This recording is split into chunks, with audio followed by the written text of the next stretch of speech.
All right. My shit better not be busted. We're live. It's been What? 5 weeks, 6 weeks since we looked at each other. Let's find out what the fuck happened. Yeah, good question. Great question. I'll start us off. You're at the monastery.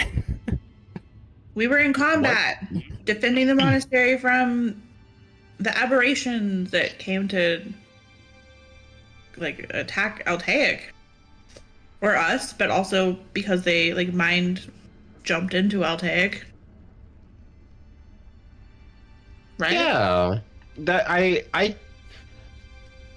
agree. There was some sense that either Altec was serving as a homing beacon, or because the invasion into his mind had already given them prior notice of that this meeting would take place. I think we fended them. We did, yes, we did, and we kept them. There wasn't an insane amount of destruction because there was some heroic effort made to protect the shield generator. As much of the shield generator as we could. As much of it as we could. Yeah, that fucker's sparking. Yeah. We lost a few crew members. We did. There was a teensy bit of forgetting to heal our fellow Dragonhawk crew members. There was a break. We had to move fast.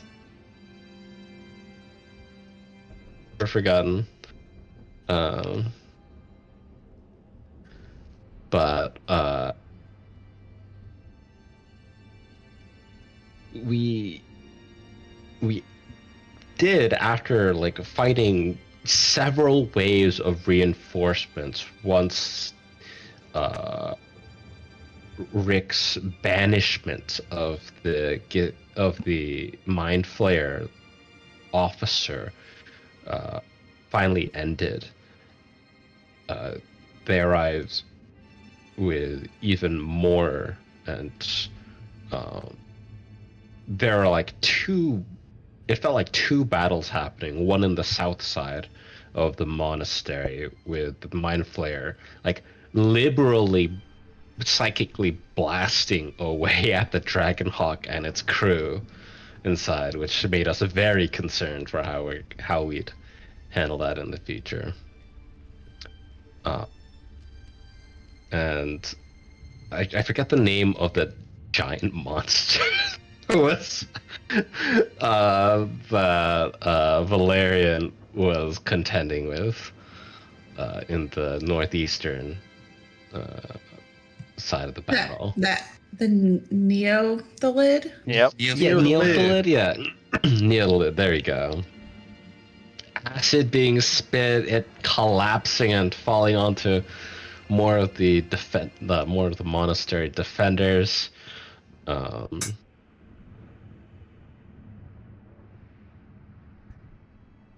Val, we fended them off and then began cleaning up after. And Altaic searched the corpse of one of the aberrations and found Altaic cast detect thoughts on one of the dying Mind Flayers and got a sense of their last orders? Yes. Grex, the tamer of the Great Worm. Yep. Tamer of the Eighth Worm. Eighth Worm. Yeah. Scourge of the Untouched. Yeah. That's what I wrote down. His whole legal government. His whole legal government. Yeah, it's in character chat.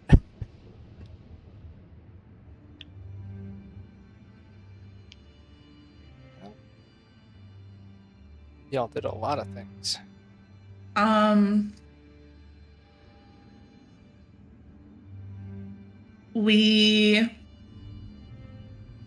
Sorry, I'm just giving my notes. Mm-hmm.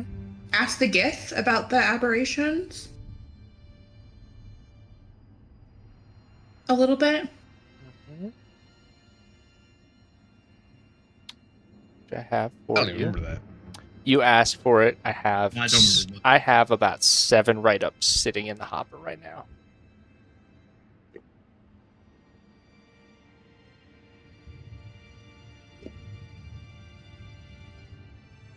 Let's see what else. Oh, 2 interns from the university also died along with our 3 crew members. Forgot about that.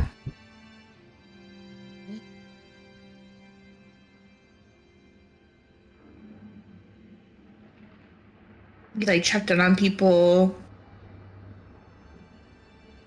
The Gith lost some people and some ships. Hmm. Oh, we're gonna do an autopsy, Rick and Toad, Mhm. on the one of the Mind Mind-Flayer Flayer, yeah. bodies. Yeah. And Rick is adamant that we don't leave until we find a way to protect ourselves from the aberrations. I wrote that down Yeah. too. We were gonna make a panic room essentially. Yes. I know that. Yeah. Yeah, in the hull of the ship.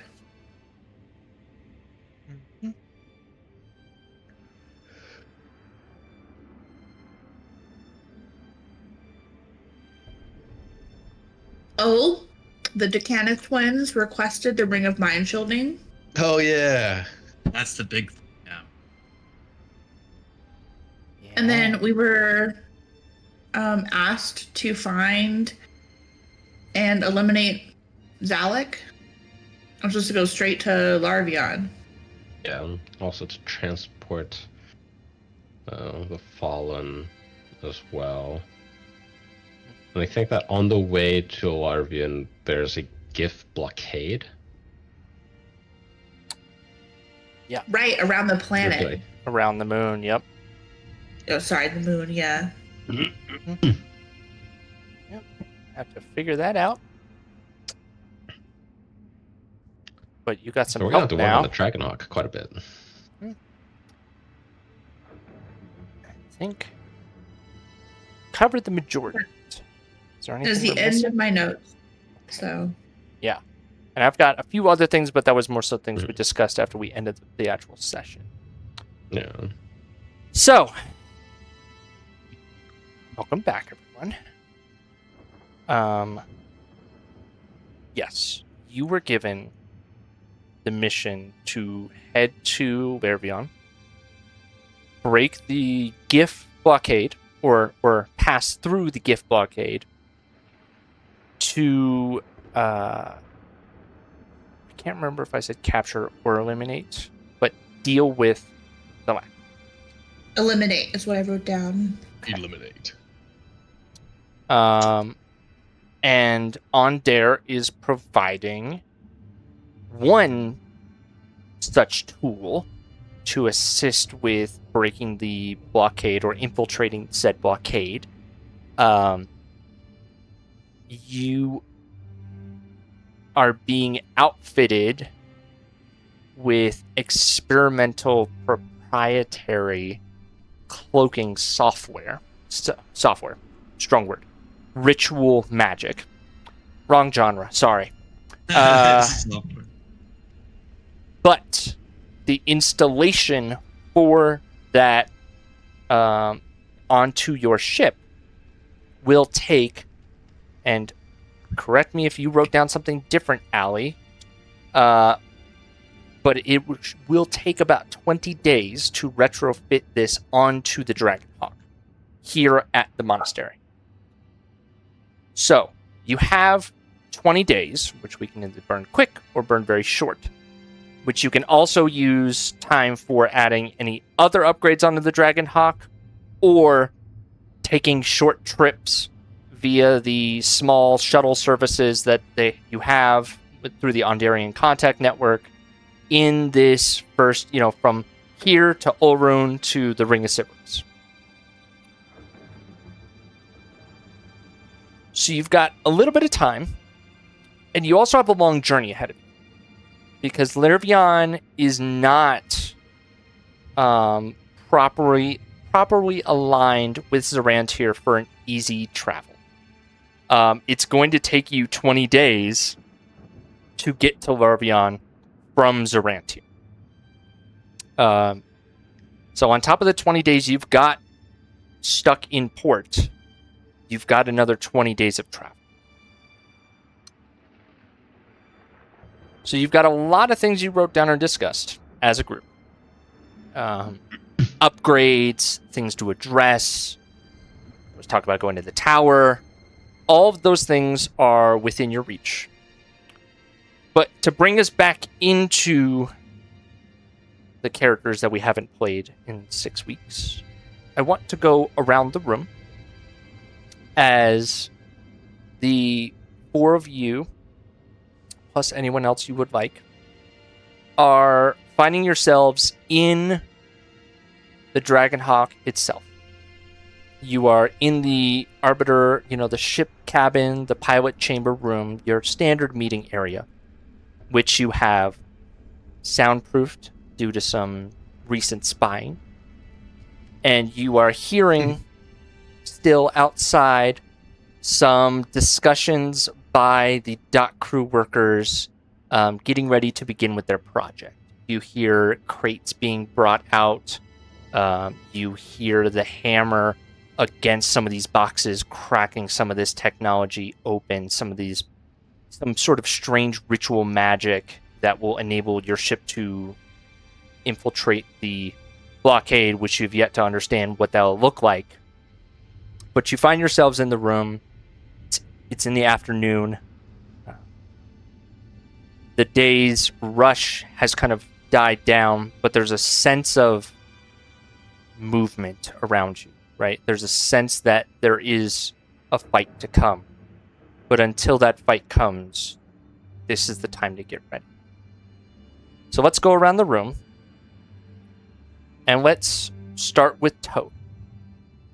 What's going through your mind right now as we just finished this massive attack and now this strange, potentially problematic mission you've been assigned? I think Toad is feeling a little conflicted. Because from what we've learned, there are maybe factions of aberrations who don't feel the same way as those that attacked us. But our orders from Ondair are basically that we're at war with the aberrations. And so I think Toad is feeling thoughts about that. And also concern about the loss of life here and how we've, in some ways failed to protect people we were meant to protect. So I think that feels very heavy on Toad's conscience as they're thinking about all the things that have to be done next and potentially going back into what feels like war to them. Yeah. Some harrowing similarities to the nature of your creation that you wished desperately to avoid. Let's go to Altaic on that same nature of war. Quintessentially, you are now on the hook to prove yourself to this nation that is in active hostilities with your race as a whole in some way, shape, or form. What is going through Altaic's mind? There's not a grand sense of unity established between belonging between Altaic or any of the other aberrations that they've met or been able to communicate with. And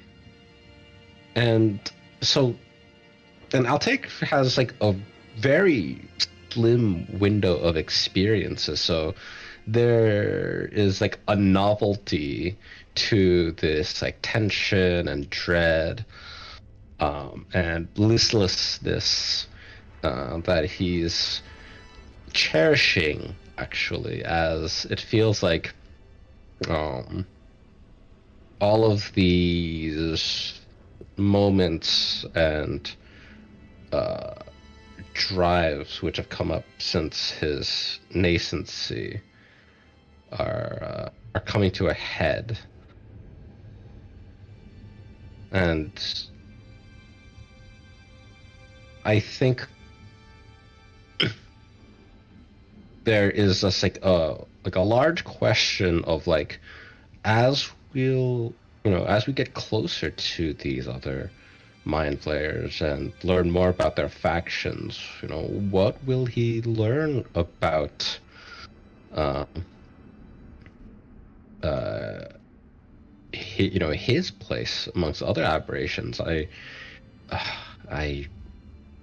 felt like I took a note of this, but like they had a term for, or like term of reference for Altaic's, kind of state of being uh, amongst uh, amongst themselves. Uh,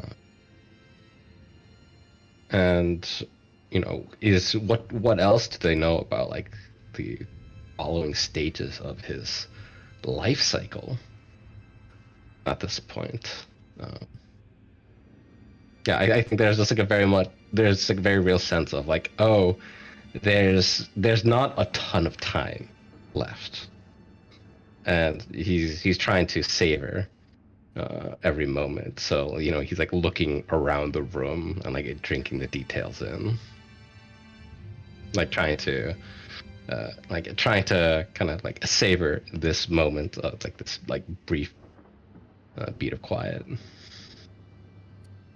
Your eyes fall onto your long-acting captain, but these days feels more like the captain you have and the captain that is. A heavy burden placed on Valerian Irwine's shoulders. And yet, this was the world you should have been born into. This leadership. Through circumstances outside of your control. That is not the case. But it remains a possibility. What is going through our captain's mind at this moment? I think for Valerian, it is. There is a little bit of what could have been in different circumstances if he was given the opportunity to make some of the decisions that might have led to moments like this. And he kind of dwells on that for a minute as he just sits in this room. And his mind goes to the same place that Toads did, actually. Felt like they just fought a battle, and despite casualty, they won. But then, that despite casualties phrase just sticks, and it's like the numbers start matter less and less of people who die when it's called a war, and it just doesn't sit right. Then he thinks about, the next mission being essentially an assassination mission from the Dragonhawk that was originally not meant for anything but that. And it really does feel like. But as he's looking around him, sees Altaic and sees the ring and what the twins want, which is the rest of Alaric.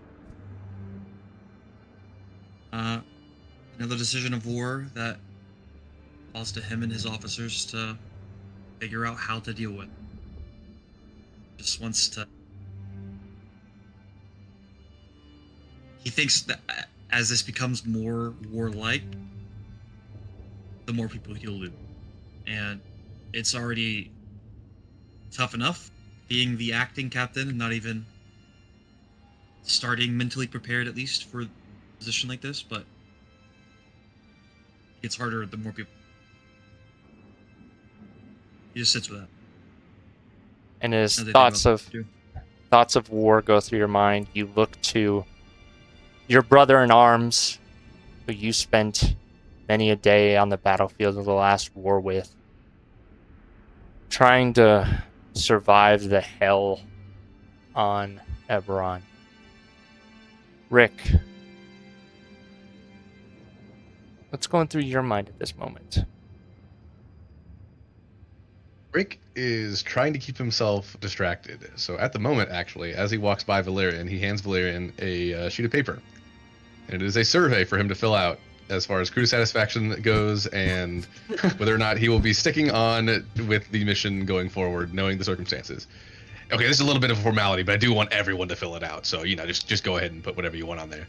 And then he walks by Valerian very briskly and he starts handing out these papers to every member of the crew he can see. Oh, bless. Oh, poor Rick. Poor Rick. Oh. Am I satisfied with the quality of this chaplain? Yeah. The survey is your standard, how are you satisfied with various elements of the ship, right? Cooking, lodging, things of that nature. And of course, also, he's trying to make sure that anyone who wants to get off the Dragonhawk, because we're kind of no longer doing the mission that we were brought on to do anymore. If anyone wants to leave, they can leave. He's trying to make sure that everyone who stays on knows what they're getting into, is more the purpose of this. But also, yeah, he does want to figure out what the general vibe of the crew is going to be. He's doing it maybe in not the most organic way, but, it's a way to keep himself busy from thinking about what's going on. Have you already distributed the survey? Have you gotten results back? No, we're doing it right now. We're distributing the survey right now. Oh, okay. Is this a bastardization or a formal form from your old House Jarasco legal filings that you were required to keep on hand? Oh, I bet it's probably inspired by that. Yeah. Corporate surveys. Gotta know the culture of your environment. Toad gives everything 5 stars across the board. Oh, boy. Okay. Well, we'll kick this off with the person that you spoke to last. As you hear some raised voices more outside the ship. Visit on the deck! Visit on the deck! And you hear some light footsteps come and approach your cabin, and there's a slight knock. There's a... Go open the door. Standing outside, as requested, is the Githyanki Captain Kolos of the monastery. She says, "Greetings. I know it's been a hard day, but I understand you need information on your new threat. And Sorry, Captain. We do. I am here to give that to you. May I come in?" Of course. Join us. Captain What are you, a Kolos, vampire? Captain Kolos comes in. She is Yeah, not... There's actually a Here. survey, if you don't mind, to fill out. Yeah. And if you're a vampire, you have to tell us. It's part of the law. Also true. Yeah. I am not one of those foul creatures you speak of. Promise. Oh. Sounds sound. Vampires can't promise. That's everyone knows that they can't make promises. Is that the rules? Okay. Yeah, I'm the xenoarchaeologist. I think I. Okay, you're right. I default the third. Subject matter expert. Well, where would you like to start? Well, a major concern of ours is defending the crew of the Dragonhawk while we go out into their hostile territory. Do you have recommendations on defenses, upgrades, and where or uh, where we might acquire them? Well, as I'm sure you undoubtedly know, the Mind Flayers are well versed in the ways of the psychic attacks that they are so frequently known to cause. I understand you lost a few of your crew from those. My people are well hardened to this over time, but any sort of resistances you can develop, train, or artificially or magically generate during your travels, or at the bare minimum, those of you planning on departing the ship for that accursed planet should be well prepared for. Outside of that, I'm afraid I can't give you much, as our ships are not hardened as our people are already hardened by themselves. There may be resources here. You are free to seek my dock masters for any sort of technology that my people may have on hand or in our libraries. We don't actively outfit, but you are welcome to find anything and utilize resources at cost. Is hardening a process of training or ritual? Is this something that we could adapt for our fellow crewmates? She gives you, I'll take kind of a long look, but gives a sigh, and our people are born naturally resistant at birth, and through vigorous training, those of us fighting folk harden our minds to be able to withstand the attacks greater than our evolutionary forefathers have brought us so far. We have spent millennia fighting these creatures, and so we have developed ways to train, but I fear that training takes years.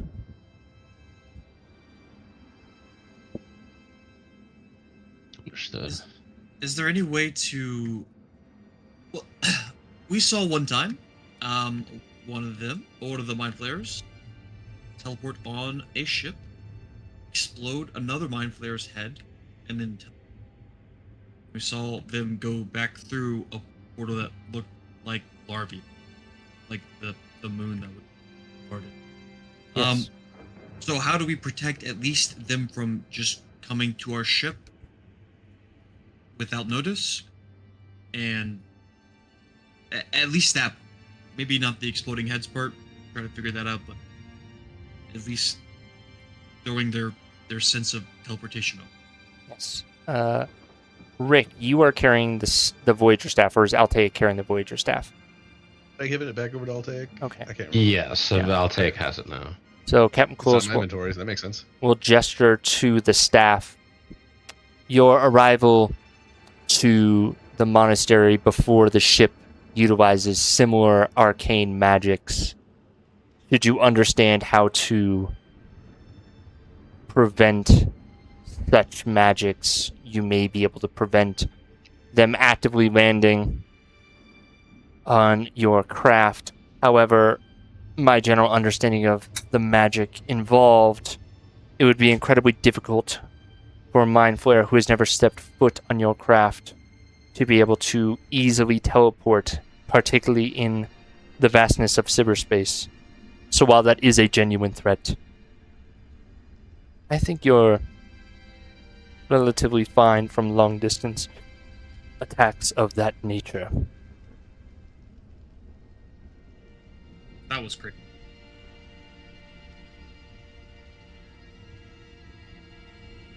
How do we stop them from, let's say, or is there a technique we could use to stop them from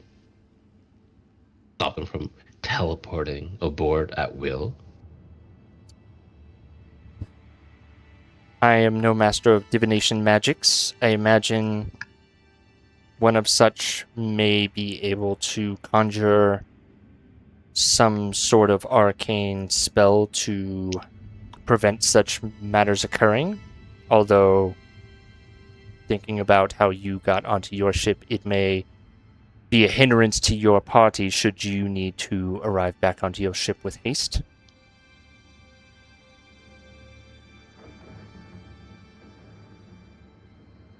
I can't imagine any spell or arcane field of that nature would be able to distinguish one type of teleportation from another.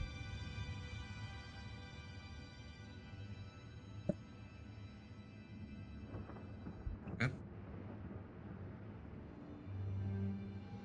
Maybe it's something that we could find and activate temporarily for a mission. And then maybe find a way to deactivate it if we need to. Or if we have crew members that need to return to the ship. Perhaps you have a small craft on the rear of your deck as well, I've noticed. Perhaps you could localize the effects that you're looking for. No. That works too. We are getting outside of the scope of my technical and arcane knowledge. What else would you care to know? I can speak to the factions. I can speak to our general history with these creatures.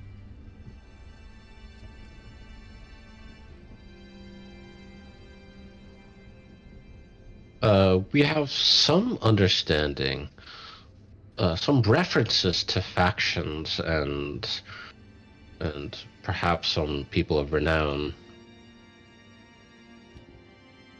Rex, Tamer of the Eighth Worm, Scourge of the Untouched, the Revivalists, the Lieutenant Zalak, Bringer of the Will.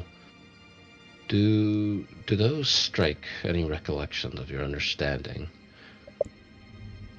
The of the Adverse? titles that you are referencing speak to the faction known as the Revivalists themselves. They are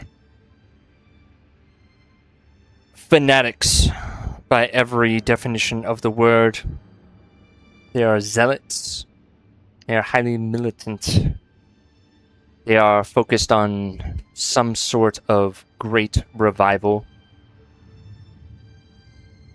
I am permitted to share that some of our intelligence gathering on this faction speak of stories and histories about the plane of Zoriat, the plane of madness, where the Mind Flayers and, unfortunately, the Githyanki originally hail from. However, we suspect through their stories and histories they have more recent interaction with the plane itself than when we suspect the rest of the Mind Flayer kind were last in contact with that plane. We suspect their great revival is related to their lack of elder brain, which in common Mind Flayer culture, each faction is headed by a Mind Flayer leader and supported and encouraged by an elder brain that connects the large-scale forces of said faction. And we have not seen the elder brain for this faction in recent records. So we suspect that this great revival is connected to bringing back that elder brain who may have some knowledge of perhaps gateways or paths back to Zoriat. That elder brain was last discussed during the Dalkir War, which happened over 9,000 years ago in your time. Sheesh. Lieutenant Zalak is a name known to me. They appear to be one of the driving forces in said revivalist faction. He has been linked to multiple inter-faction conflicts and has developed a following bordering on worship. He's likely primed to take charge of the faction should he produce more results than the Marshal, the current leader. Marshal Dirashar is the current leader of said faction.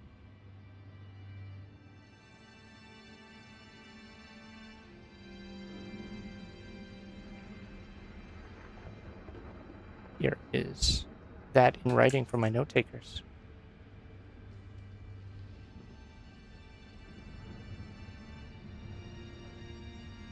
Oh, thank you.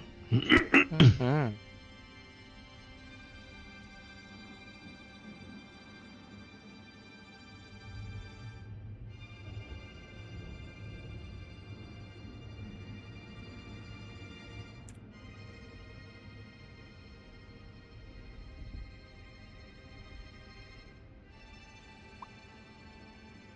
What else should What you does it wish all to know? mean? That is a question that has been plaguing our people for millennia.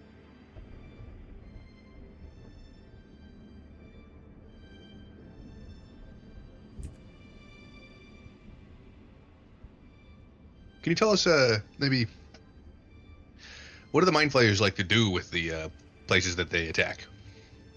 Like turn people into slaves, or they wipe them all out? What do they do?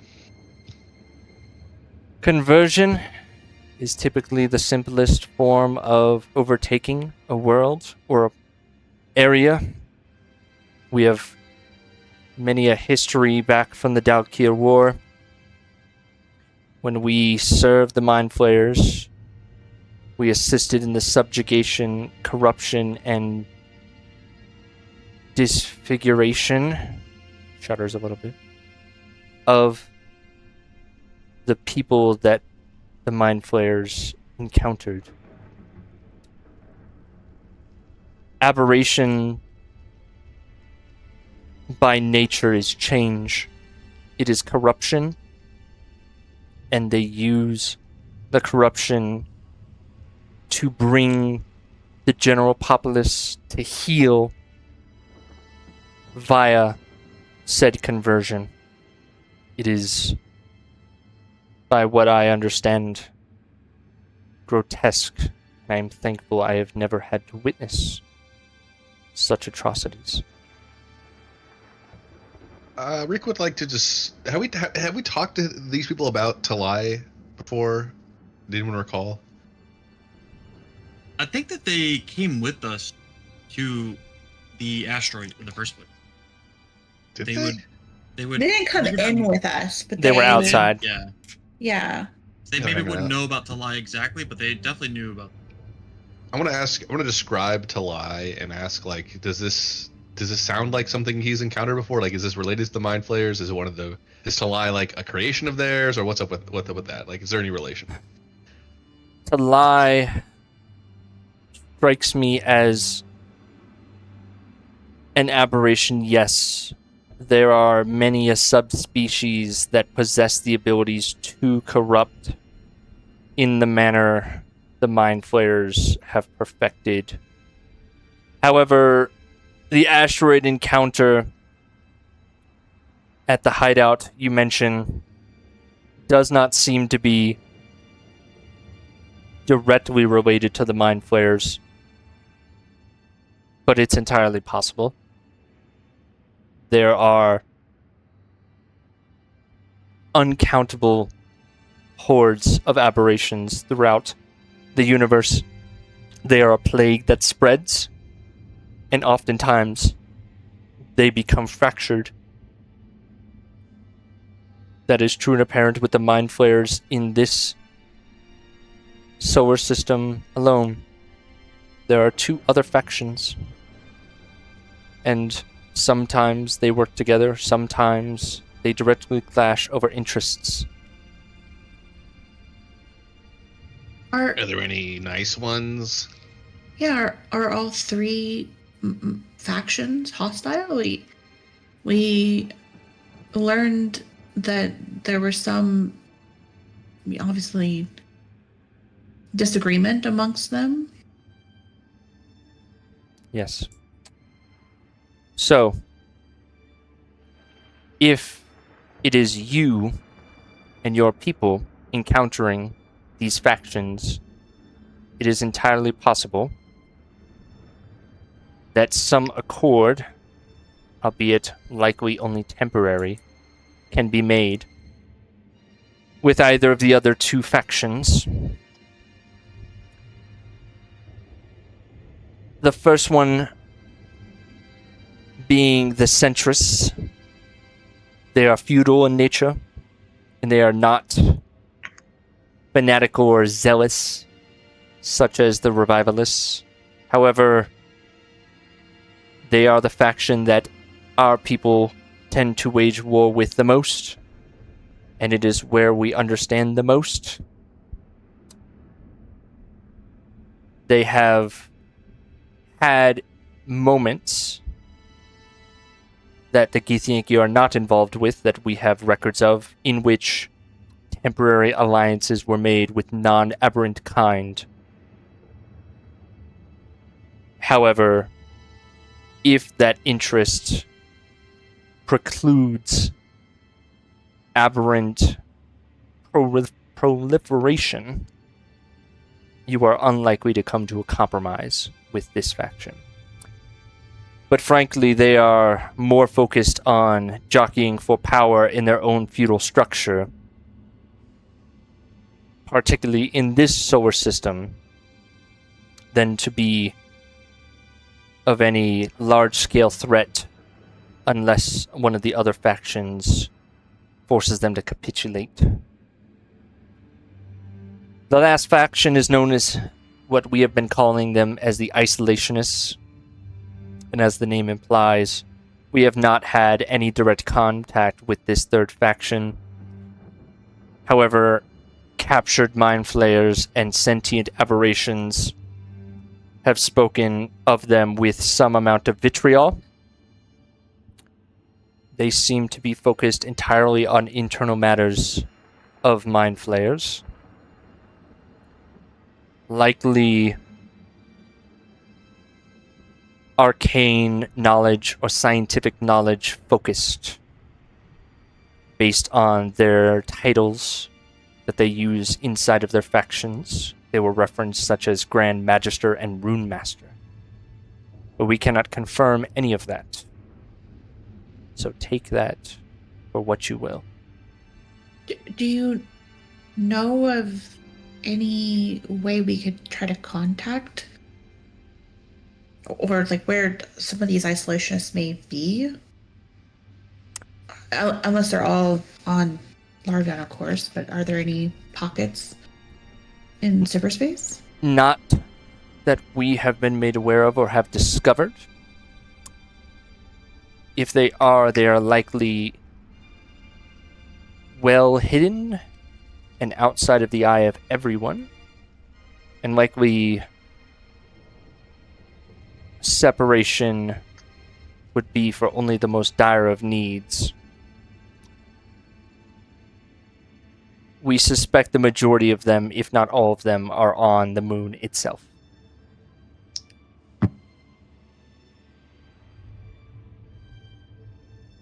I will warn you, we have had significant issues over our long history with the elder brain of this suspected faction having incredibly strong divination abilities on top of its known psionic abilities, particularly when it comes to the research and development sections of our people. We are consistently fighting a battle of information warfare, preventing the use of the scrying spell and other such divination magics to observe the tactics and technology we are attempting to create. So while they likely do not interfere with us, they are taking acts that are above the level of friendliness, but below the level of armed conflict.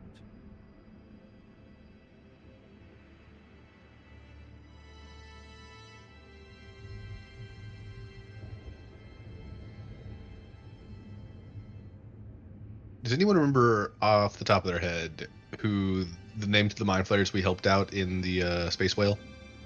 I don't. I was just looking for that, but I don't have that transcribed. Yeah, I forgot to. I can try to find it in my notes for you. Did they say what faction they were part of? I don't think they did, but I think we can assume they were isolationist, right?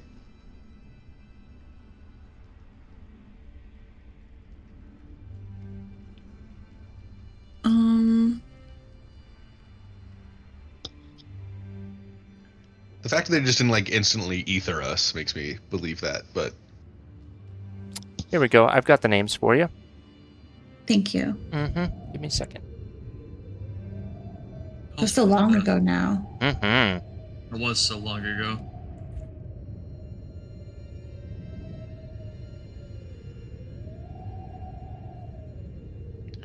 Sudrolt and The exact Gragim. section.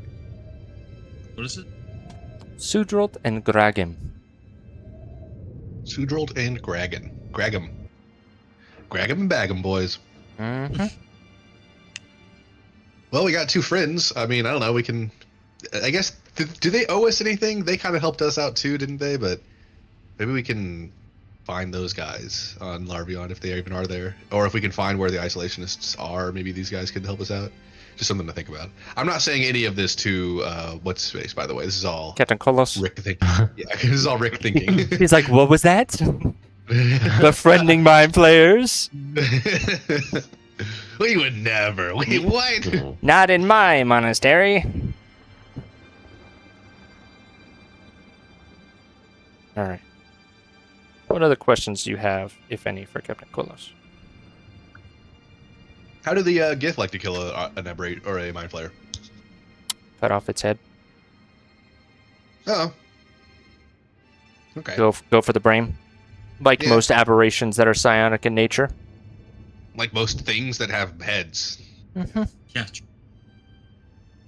Is there any way to like, is there any angle, I guess, we could play if hot, to try to get through the blockade that the GIF has up? Likely not. Captain Kolos has previously sent patrol ships of Gith Yankee troops to assist in the blockade, and while they may be of some help in ensuring that you do not get potentially pressed ganged into GIF service due to suspected treason, that she cannot guarantee that her forces there would have the leverage in order to do so.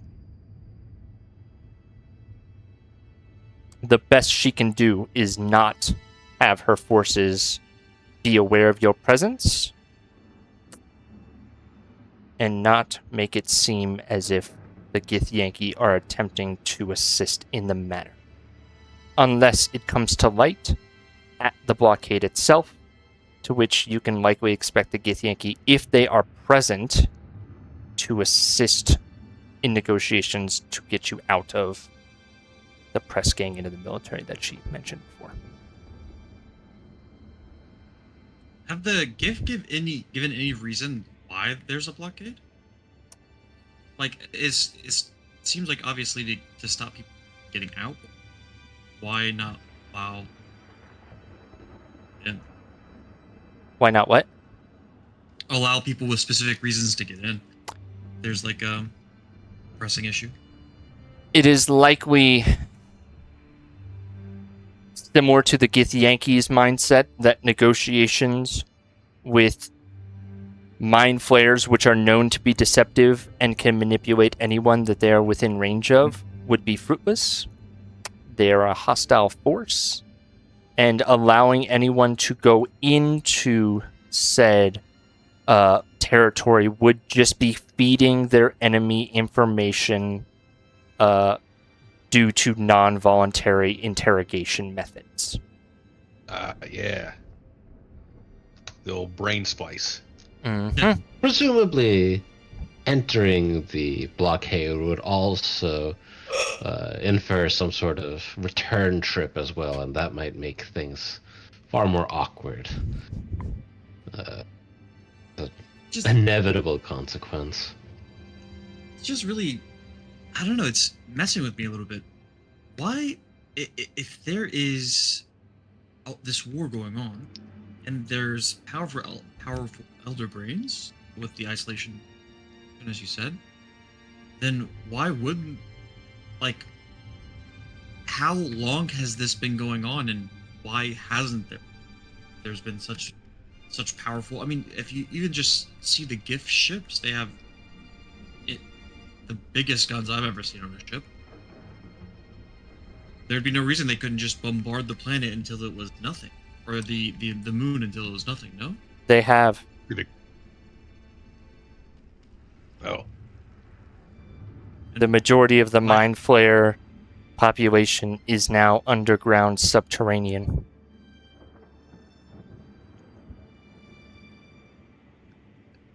there hasn't been any attempt from the Mind Flayers to win the war on their end. Skirmishes have occurred, and larger scale conflicts occurred approximately 300 years ago. The last skirmish flare-up was approximately 10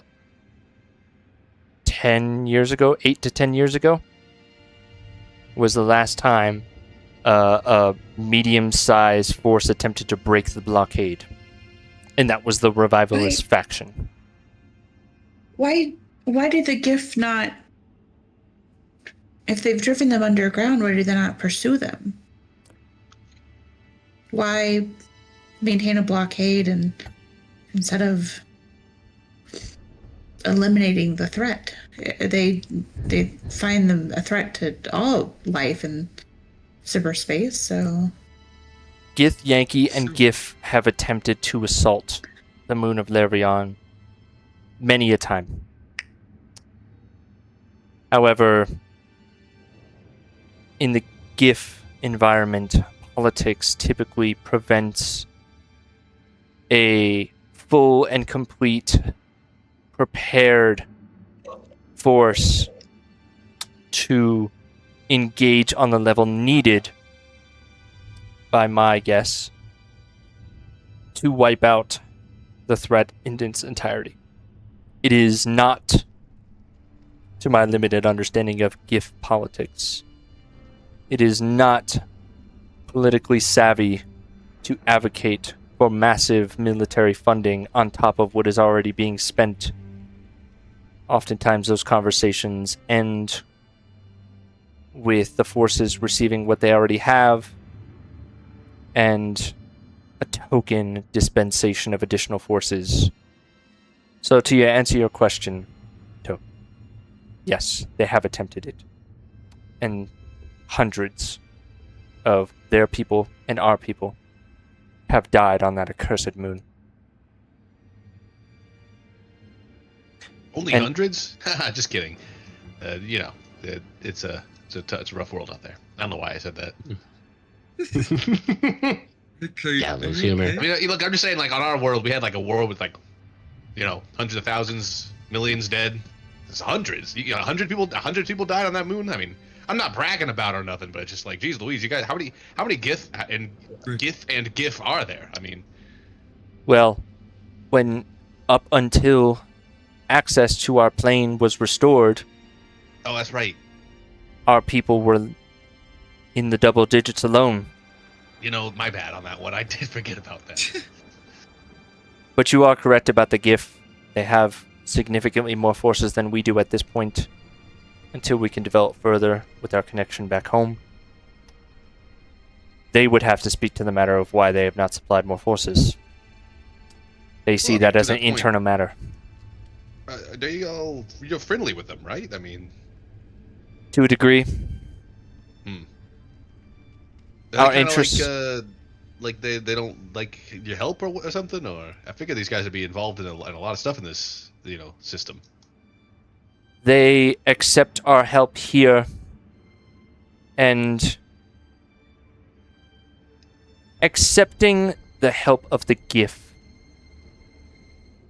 in other places would lead to that help looking like occupation. Mm. While they speak in words that are placating and establishing freedom and goodness for all, the politics of the GIF tend to dissuade others from accepting their help by choice. Oftentimes, when the GIF do come in to help, it is through some matter of tangential benefit to the country or place that they have occupied, and somehow the people in those areas are driven out for one matter or another. So, we make small deals with the GIF when required, but attempt to keep them at arm's reach for our safety and the safety of those that we protect.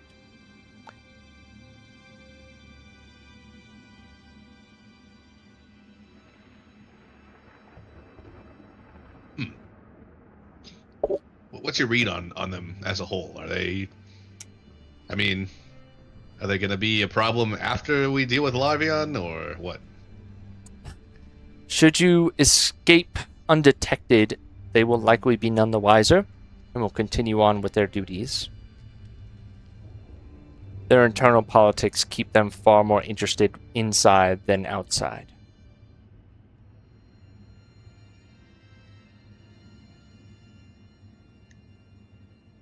They see themselves as the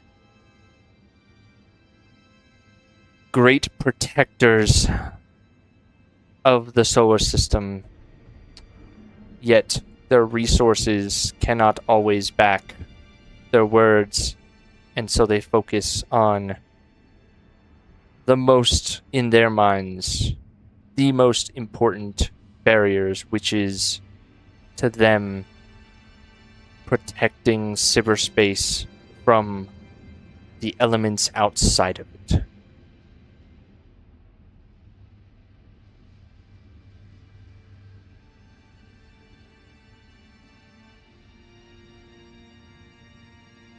But that is a whole nother can of worms. A story for another time. Worms. I think I'll enjoy more of these puns.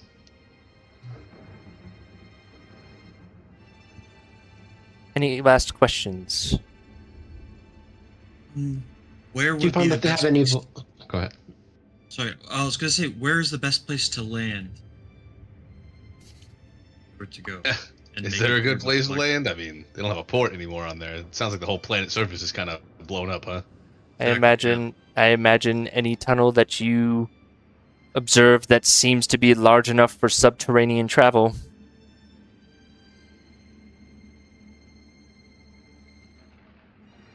But Has there once been you any attempt to map the cave system that you think you have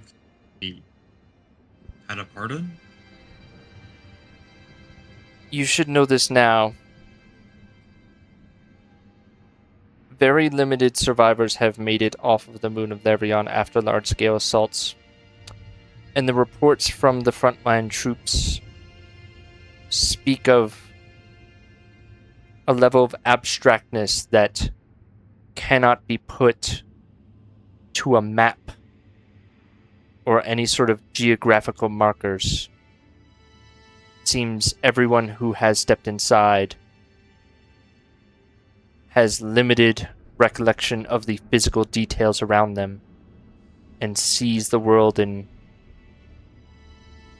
shades of colors and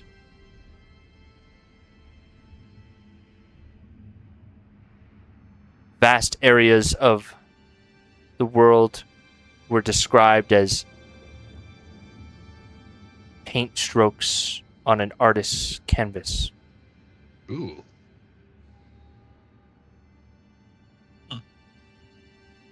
Kind of pretty.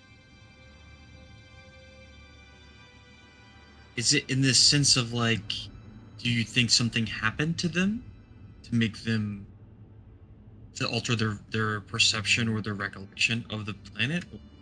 The moon? Or was the moon just beautiful?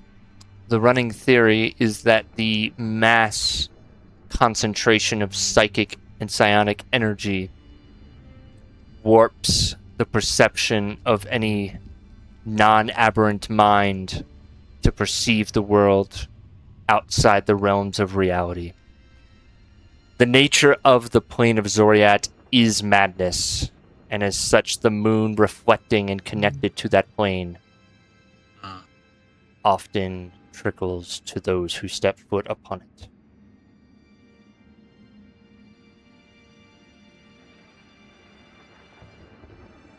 So, while I could spot you an area on the map, I could not even tell you if that place exists outside observations, which we have limited reports of psychic interference in our own troops holding the blockade to a limited degree. Learning all of this, it just feels to me that if we go there without having some type of psychic perception, You will certainly die. Yeah, we're fucked. Almost instant. I think Valerian's eyes will kind of drift to the mind shielding ring a little bit, and then back. I don't have any more questions. I think we know kind of what we're up against. Anyone else? Yeah. Do you find that there are any particular vulnerabilities that we could take advantage of or focus on? Do they have aside from their individual faction goals, there's something that might, otherwise distract them or Particularly, repel them? my general knowledge of the Mind Flayers is that they are strong in the mind and relatively weak in the body. And we are trained to take advantage of that. They're nerds.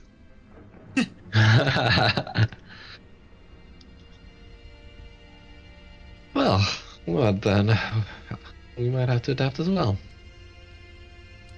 As you shall. You have your work cut out for you, and I do not envy your task. Should you need of me, I will be here. I hope we see each other again. Until next time. Willows parts the ship.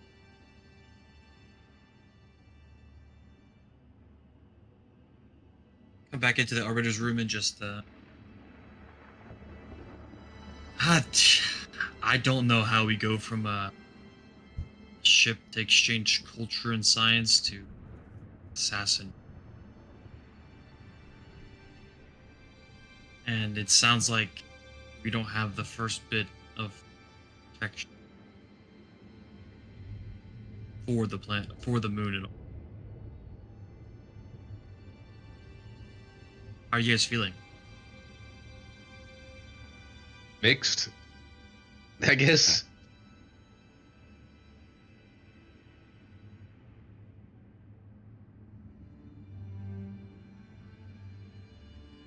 Well, we know that there's been a whole conflict of espionage taking place behind the scenes.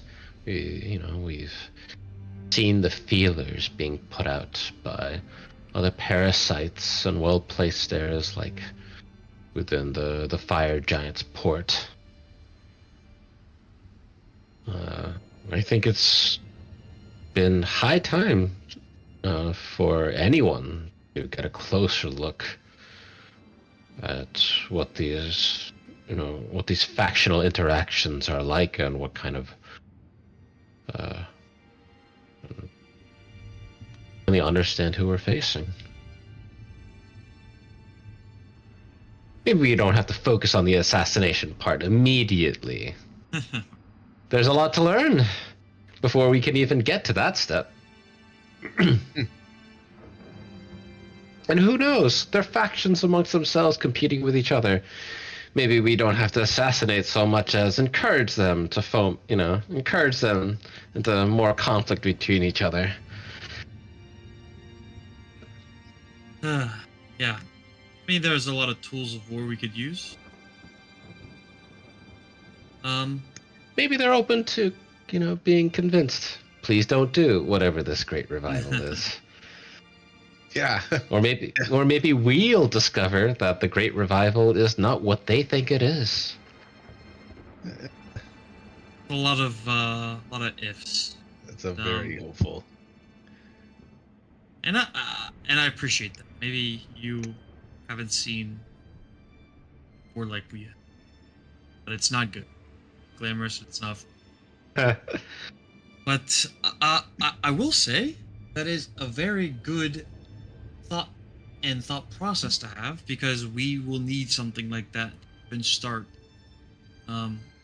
dissect what we have to do before we get there. The only the lead dissection. I can think is the dissection in the first place that Toad and Rick are going to handle. I would. You're cutting in and out. Sorry, like every other word from me, Yeah, What? same here. I'm just barely getting. I think your on end. sensitivity is a hair too high. Yeah. Is that better? Continue. Yeah. We'll see. Yeah. Yeah, I think the best play with the actual autopsy with Rick and Toad, to have them do the actual autopsy, which I'm excited to see the results of. But I think as well, only other lead I can imagine is Talai from the asteroid. Maybe we can go back there and try to figure out if there's something that we missed, or something that maybe some deal that we could strike with Talai. Hell no. Get them to tell us more information. I don't know, something. It's a good point. Isn't that where you got your blade, Rick? Yeah, but it's not related. How could it not be related? It was buried in a chamber. Yeah, it was like a weird thing, though. I don't know. It's just a coincidence that there's like the whole yeah. ritual room worshipping the wielder really- of this blade. We didn't really come to a conclusion as to what that even meant. So, I think there's some introspection we could be holding about this blade and its role in. kind of reminded me of the tower, to Combat. be honest with you. It's just kind of like a place from a different, whatever. It doesn't matter. Anyway, let's start talking about my sword. Well, I bring it up because Talai is the only other than you, of course, Dick. Talai is the only other aberration that we know of that, at least in some way, has made a place their domain and have not been caught up by any of the other aberration politics, seemingly. And I don't want to strike a deal with them either. I think that was actually a very poor choice of words, but maybe even finding Lie again and dissecting them, or doing an autopsy on them to figure out what makes them tick in any way that can help us a little bit better. But something. I mean, I'm just throwing out the only other idea of where to start out there. But if you guys have better ideas, or something that might be better for us to get prepared, then I'm all ears.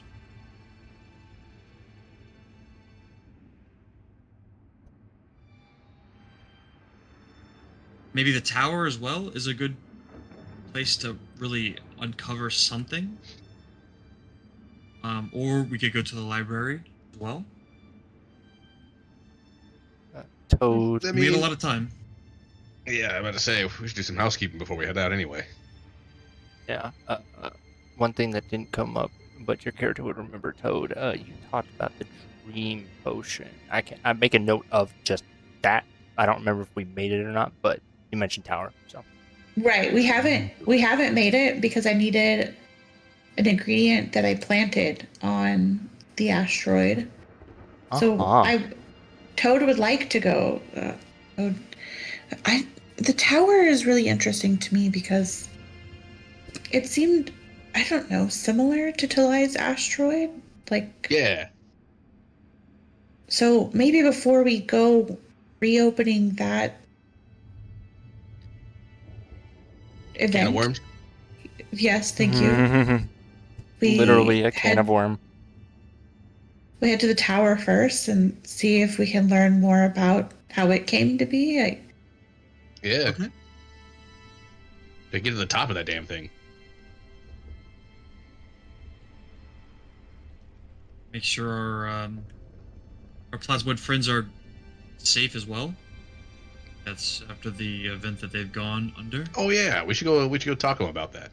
Hmm. Wait, do we know about that, by the way? Yeah, has that actually even happened now that I'm thinking about it? It's been It's been. not long enough for you to get the message. I think that would come in tomorrow, or maybe the day after. I'd love to hear how they've done, and even if it is all good news, which I hope How for. they're totally fine and nothing's happened. Yeah. It'd be nice to catch up with them. And to make sure that the tower isn't, to verify really that the tower isn't a threat to them either. So we'll start at the tower. Is that?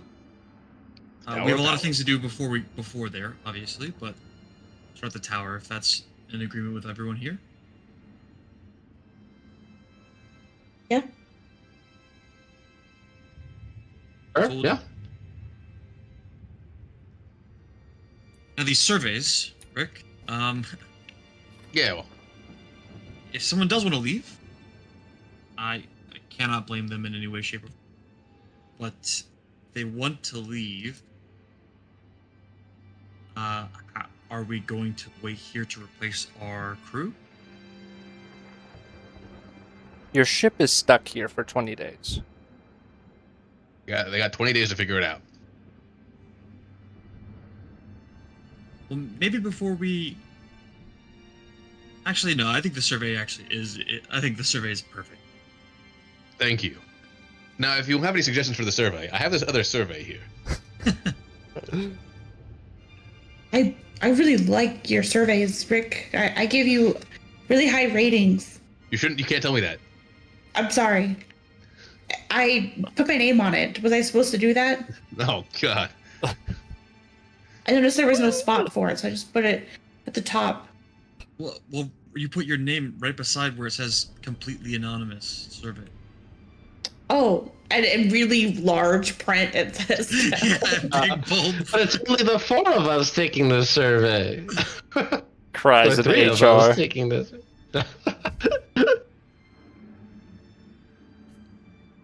HR's gonna have to talk with you all later. Just let you know. The Chewingas probably running. Yeah. Their HR department. Yeah.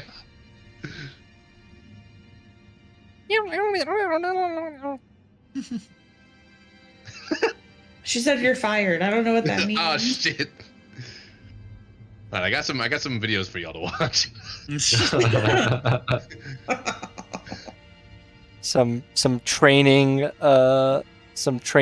crystals to observe. Some training crystals, yeah. Workplace harassment crystals. Oh god. You could die now. I love that that's just a norm across everywhere. No matter what you do, we all have to watch those videos. Hey, at least you don't have to make those videos. Oh, It's your fault. it's your fault. It's part of my department.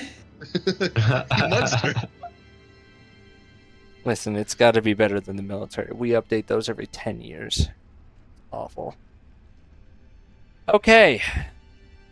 Y'all got some steps. Am I hearing right that y'all want to go to the tower during this Tower period of power. time? Okay. Well, after we get Aye. everything, all settled and everything. Yeah, that was my next question. So what do you want to do and set up here before you depart? You can take the Juniper, or you can take the other smaller patrol craft.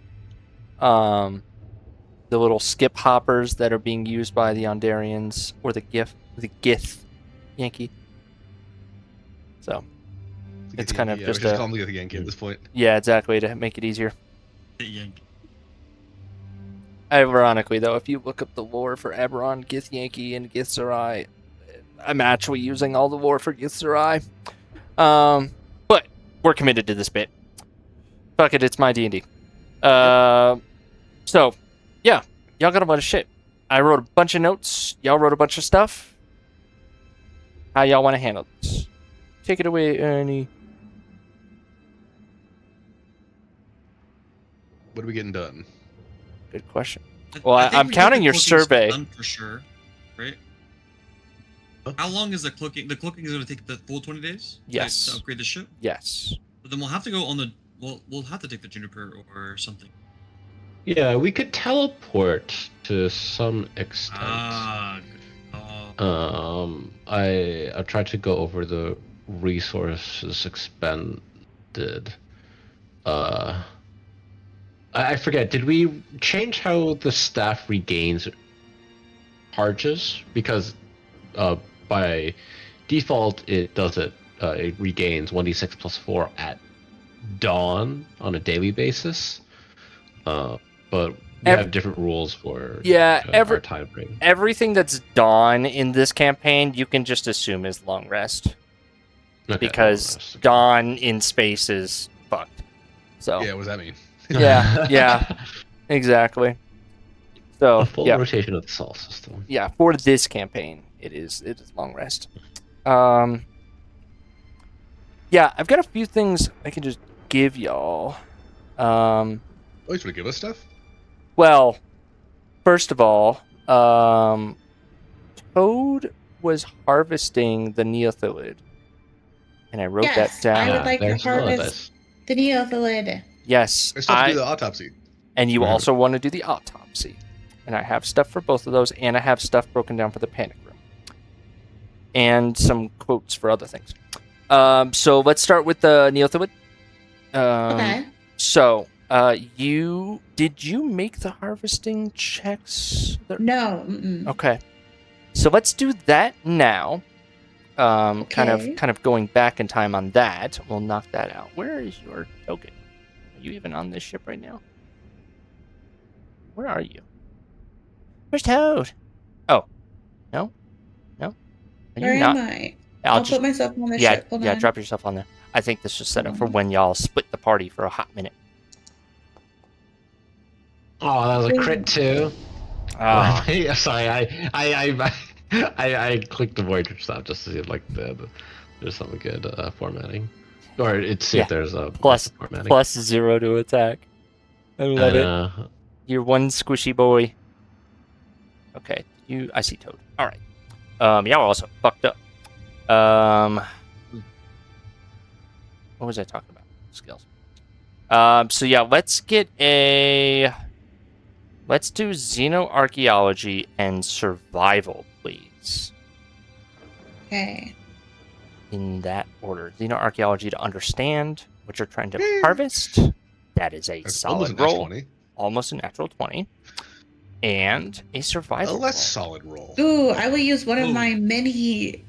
Yeah. Yeah. Recently earned Yes. thing. Yes. Inspiration. Wow. Wow, that is a natural one in 2 in a row. Wow. I think. Wow. You were early. I also think wow. Help, it's again. Yeah, everyone got an inspiration for the start of this session for the recap, and then yes, I gave Allie an extra one because they showed up Take on my time. inspiration. Okay, I will really try hard not to roll another natural one. At this point, I want to statistically. Yeah. All right. So, Toad, roll me 2d8 plus 1d4, please. All right. 11. So, you slice and dice this worm, and you recognize the psionic properties of the brain of this creature can be harvested to potentially enhance the psionic abilities of your party. I will hand wave the crafting of this item because I assume that Toad would do that in an evening time. So, on your inventory, you will now see Neothelid brain chunks as a consumable, and you have 11 of them. Yummy. Delicious. Yum. Near the lid. Let's get some brain chunk burgers. Times 11. Mm-hmm. I Yummy, put it. yummy. I just dropped it into your consumables. You can see what it does. Valerian is so sick of exotic. This was also from a big worm that had some purple hue on it. Yeah. Mhm. Is there any? It was like an acid worm. Is there any chance of harvesting acid from it as well? What could you possibly want with the I acid? would say What do I not want with the acid? Oh. Thank you very much. yes. I will And say. rising need. I will say yes. However, you recognize that the acid inside of this worm is basic acid. So how much of it Okay. would you like to harvest? There's a decent amount in there, and you rolled relatively well. Do you want a lot? Do you just want to get a handful of vials? Just a little, just Okay. to experiment with, I guess. Roll- Yep, Roll this me burns. roll me 2d4. Okay. 4. You can get 4 vials of acid free of charge, no extra time spent. Okay. If you want more, you're gonna have to spend your evening hacking up a worm. No, Toad takes the brain chunks and is really excited about that. So Yeah, they have some pretty powerful properties. It's just, wonder- eating brain. I wonder if this would be best pickled or Eh. perhaps You could like a experiment. ceviche, you know? Oh yeah. Some worm sushi. Rick, look, I harvested the Neolithid's brain. For study and scientific experiment, right? I think we can eat it, actually. Fuck. Ooh. I mean, that sounds great. I'll take. Is that cannibalism if you eat it? That's a good I point. mean, to what extent does cannibalism, to what extent are all creatures, brothers and sisters, spiritually or materially? Dodging the question a little bit here. We're missing a target audience. This is a know. perfect short moment. You tell me if it's cannibalism. Oh I feel like you're gonna You- pass you- this like 10 times. If I'm being served this, I feel like I shouldn't be judged. You know?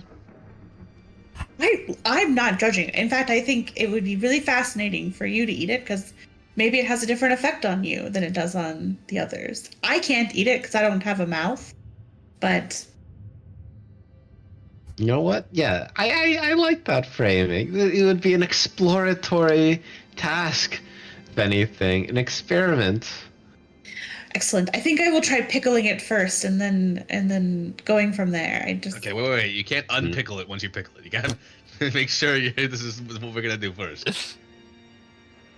Okay, I'll pickle some of it. Yeah, Like- there we Like 2 or 3 chunks. They're quite big chunks.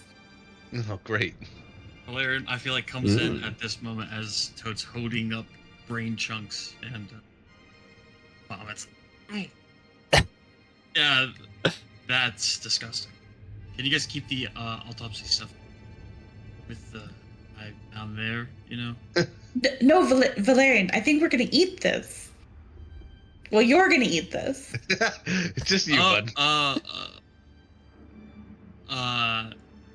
Why? It has some kind of psionic property that it probably will enhance Like the your being? intelligence. If If it's anything Brain like the food. bean, or we're make not you good at sure. stuff. I like. I mean, I'll tell you, a good steak does the same thing. Like if I've had a good steak, a good steak and eggs in the morning, I feel like I can do anything. I feel smarter. Don't you I feel stronger. want to explore and try new things, and it could be a delicacy. Yeah, if you make it, Toad, I'll try it. Valerian, what if it's the best thing ever? You have to try it with me, Rick. Damn. Okay. Yeah. Well, fair enough. Yeah, we're gonna try it together. It's like the time that we did shrooms in the army. I love mushrooms. We did too until the day. Toad the plug. Do you need mushrooms? I have some. A big toe. Big Toad the plug. I got what you need. Oh, has anyone? What is that movie with Oh God, what's it? John Cena pretending to be the drug dealer? Oh No. God, hold on. I'll send this to y'all. But I think we found. I'll send you the seat. Watch it after the session. What's this from?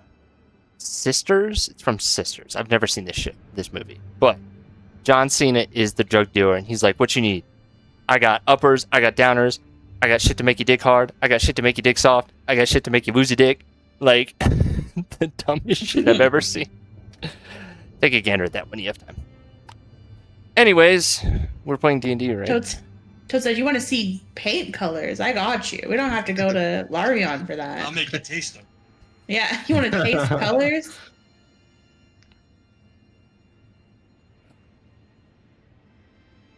I think I was also, Chris, like starting to train Lockett and Glaive in being a xenoarchaeologist. Are there checks involved in that? Yes, I have that noted here.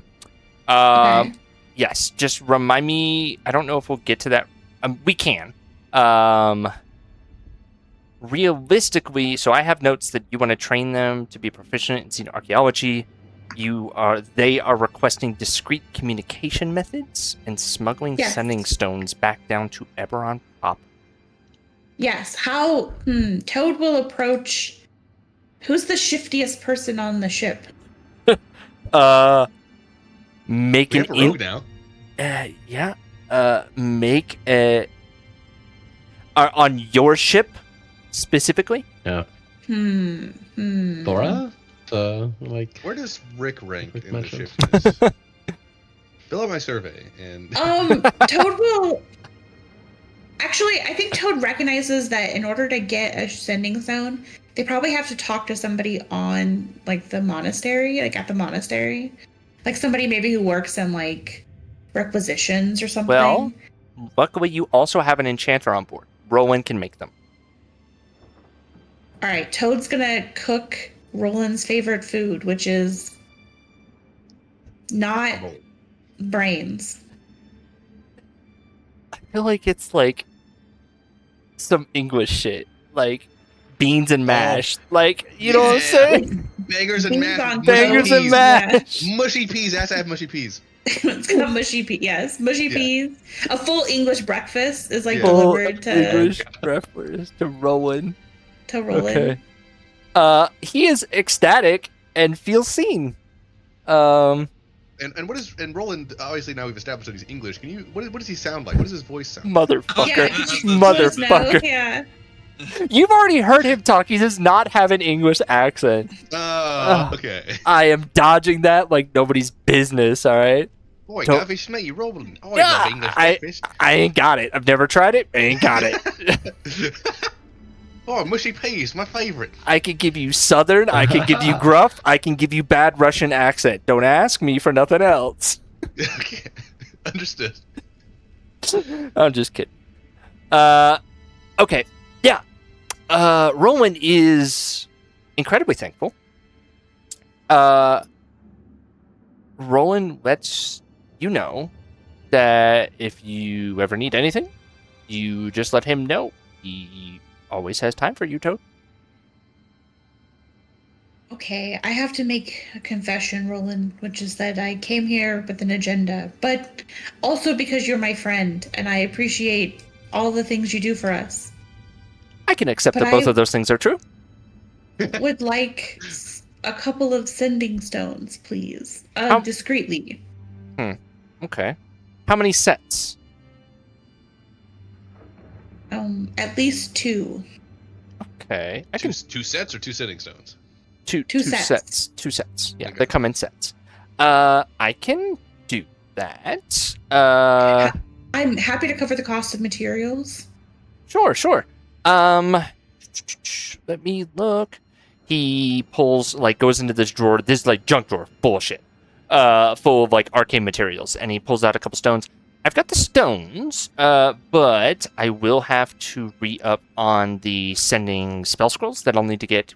Luckily, we're here at the monastery, so I have to get 2 of the sending scrolls. Hold on 1 second. What's sending? Sending's 3rd level, right? I believe it is. Someone here has sending. I sure can click on my character sheet. Give me 1 second. Actually, wait, hold on. I have a item pricing chart. Why am I doing this? Hold on. Let me get you the cost total. What the hell is my sending? Oh yeah, no, it is 3rd level. Okay. Yeah, bye. And the components are a short piece of fine copper wire, if you were curious. Yeah. Okay. I'm gonna make it easy. I can't find it in my sheets. I'm gonna say for both of them to be done is 200 gold. Okay, Toad happily passes over 200 gold. Okay. It's gonna take Rowan about 3 to 4 days. He's got to knock out a couple of other things for the concealment ritual tech. They're utilizing him for a little bit of that. But 3 to 4 days, will that work for you? Yes. We'll be back from the tower by then.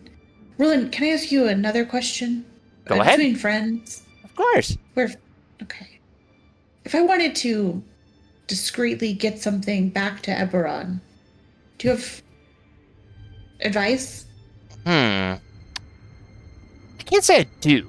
I've never tried it, but Okay, listen, I know we just had a traitor on the ship, and this seems really weird that I'm asking you these questions, but I'm asking you because I trust you, and you trust me. I'm suppressing my anxiety for this conversation. Yes, Toad. I understand that. Point out, Toad is his superior too. So. Yes. Obviously, don't tell anybody about this. that makes him feel so much better. Yes, I'm definitely suppressing my anxiety for this. And you see him discreetly. Flower. He takes the flower, and then and a couple mushrooms. Oh. You also see him casting calm emotions on himself underneath the desk. He's trying to think. Well, if you're attempting to get something discreetly back onto Eberron, is that right? Yes. Okay. Something small that fits in a pocket. Like a stone, perhaps? Toad just stares at Roland, but thinks that they're winking. I love it. Well, I would say who could probably do that? Well, Eldon always seems to be getting. Eldon and Lucar always seem to be getting stuff from Eberron on our refills that aren't always necessarily on our logs, rumor has it. So they may know someone at least for their channels, but I have no idea if that's, something that they'd be willing to do or not. Eldon and Lucar, I know them. They work in the kitchen with me. Yes. Wow. Pretty good. Excellent. I will go speak to them. Roland, you're so good. Sorry that your friend turned out to be a traitor. I'm sorry too. It's okay. I'll just keep suppressing my emotions. Have a good day. Hey, if you ever need someone to talk to, Rick is around. I should probably Did you do fill out that. his survey? Oh, he's got a As you say survey? that, Rick bursts into the room.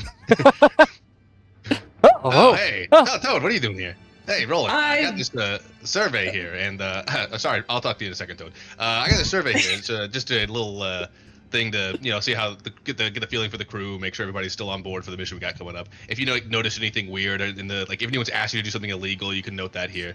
Anyway, bye. And he walks out. Toad behind Rick's back just shakes their head at Roland.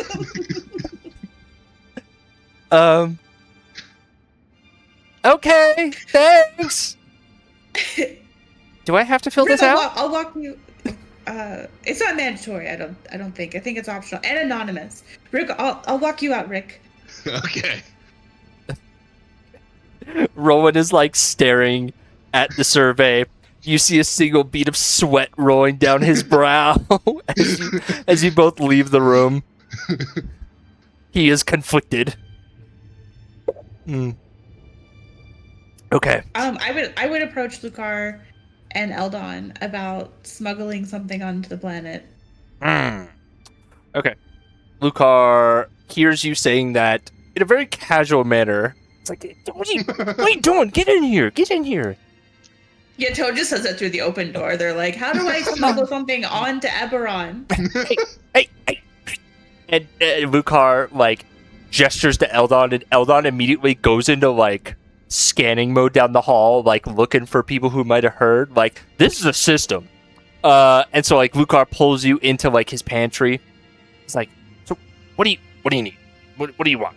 I have a couple of gifts that I want to give to some friends back home that are maybe not so above board. Okay. Is Is there that a anything? lie, or is that the truth? They're gifts, and all of Warforged are Toad's friends. Okay, that's true. Yeah, fair enough. So is it a lie, or is it just a really poorly worded truth? Philosophical. I lived on those kind of things for 4 years. Anyways, Lucar, look, and don't, is anything you're asking to be moved stateside going to flag at customs? Anything that needs to go around customs? Because that is going to be significantly harder to do. No, they're just some rocks. What kind of rocks? Anything magical? Is it Magic gonna ones? It's gonna pick up and detect magic? Is it Maybe. explosive? No. I might be able to do something. Okay, well, we've got a shipment coming to us in 10 days, and I got a guy, and we can talk to him, and are you going to have these things ready in 10 days, you think? Yes, they should be ready in a couple of days. I will tell you when I hand them off to you in 10 days who to give them to. I will figure that out. Cool. Okay, so they don't need to be, I don't need to work about trying to get this out of the country of Ondair, right? Well, no. I'm sure I can find another person or being to do that. Cool. Not that it needs to be smuggled out of the country. Of course. Yes. Okay. And in a hypothetical scenario, should you need to move something out of the country, you probably shouldn't use my name anywhere in those circles whatsoever. No, Hypothetically. of course not. I would never name you or your wife or your 3 children as implicated in anything deviant. On a full family tree. What is it? Rare form tonight. I love this. Yeah, right. Yes. Okay. I can have my guy set out a box that we can put these things in. It's gonna cost you gold, though. You prepared? Like how much gold?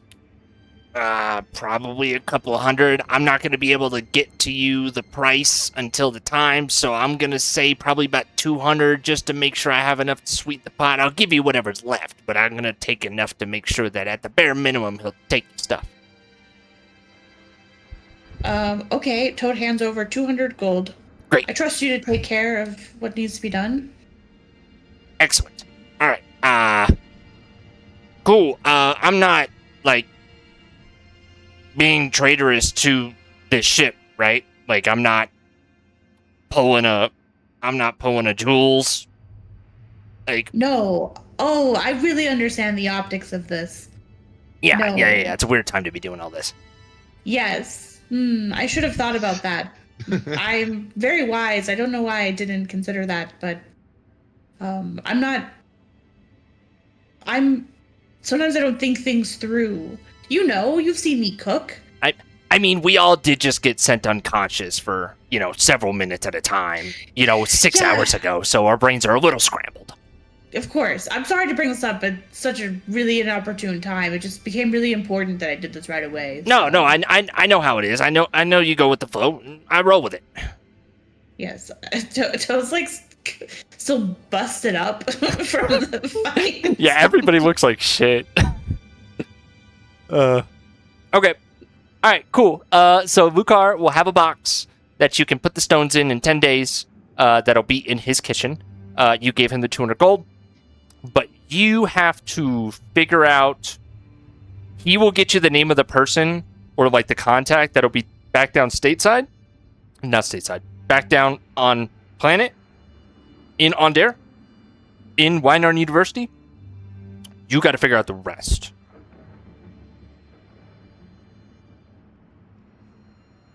Interesting. Mm-hmm. I think Toad knows who they want to talk to, but we'll do that when they come back from the asteroid, the tower. Okay. Okay. Any other mindfuckery? Any other surveys? Is that when is Rick bringing around surveys to this floor now? I think you see Rick just in general on this floor. Hey, survey. Love it. Hey, can you guys fill out Rick's survey, please? He's really wants it filled out. Okay. How much gold will that cost me? Wow. He like glances down. I don't think you're supposed to. I think it's the worst idea to try to pay me to do the survey. I'm just gonna do it unless you want me to put something very specific in there, in which 5 gold. Toad gives Lucar 5 gold and says, 5 stars across the board, please. Oh my god. Thank you for your service. Sits there, stares at it, looks at the gold. I still have morals. And then like turns around to go start to fill out the survey. Toad leaves the 5 gold on the counter. Just in case. He says he Little still walk has around morals and then starts doing 5 stars down the board. Yeah. Amazing. 2 5-star. Hey, come on. That's got to be so good for the results. Because the whole point is to win the survey, right? Mhm. Oh god. You're gonna have Okay. the best reviews of all the chaplains. Rick's like, why Roland and Lucar love the ship so much? It's so great. Oh, sorry, it's anonymous. Never mind. They put their names on it, probably. Yeah. The male enchantment wizard. Gee, I wonder who that is. For his one-man department. Yep. Which department are you located in? Yep. Oh boy, oh boy. Okay. What else?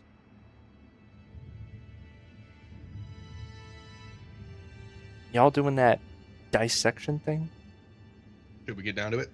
Autopsy. Yeah, let's Elbows deep. do the autopsy. Can we take a rest first? You certainly Yeah, can. Yeah, I mean, we're going into the evening now, so I mean, if you want, you could do it in the morning. It'll only make the mind flare slightly more squishy. It's in the cold box, but I wrote that down very That's- intentionally. Toad is terrifying. We shoved the body into a cold. We have like a cold box, I think probably like in the medical room, like just Right. for medical supplies, but also Took all those out, occasionally put a the body body. in there. Yeah. Yeah. You've collected enough that you Penicillin, need the whatever, purpose. you can just- Yeah. All right, go ahead and take your long rest. Recover from the fights. Plural. Oh, long rest. Okay. Yeah, go for it. Mr. Rolling Him It dies over here.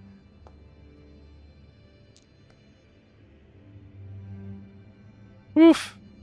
It was a long day before you took that long rest. Yeah. Feels like it's been months. It feels like it's been like 5 weeks or something. It's weird. It's crazy.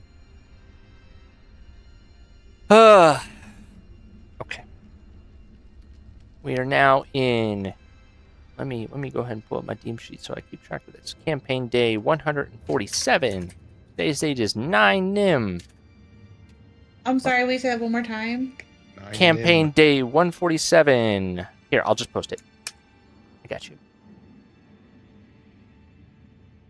Thank you. There you go. I'm keeping track of our time. 9 Nim.